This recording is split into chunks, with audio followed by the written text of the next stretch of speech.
നമ്മളിപ്പോ ഉള്ളതേ പാലക്കാടാണ് കേട്ടാ. നമ്മളൊന്നൊരു ബർത്ത്ഡേ ഇവന്റ് സെറ്റ് ചെയ്യാൻ വേണ്ടിട്ട് വന്നിട്ടുള്ളതാണ്.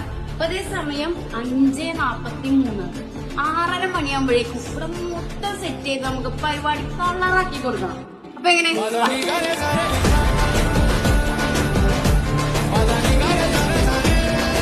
അപ്പൊ അതേ സമയം 6:31 നമ്മുടെ വർക്ക് സ്റ്റാർട്ട് ആയിട്ടുണ്ട്. ഫുള്ള് സെറ്റ് ആയിട്ടുണ്ട്. നമ്മുടെ ലേഡീസ് ഒക്കെ നല്ല പവറായിട്ട് സെറ്റ് ആയിട്ട് നിൽക്കുന്നുണ്ട് കേട്ടാ.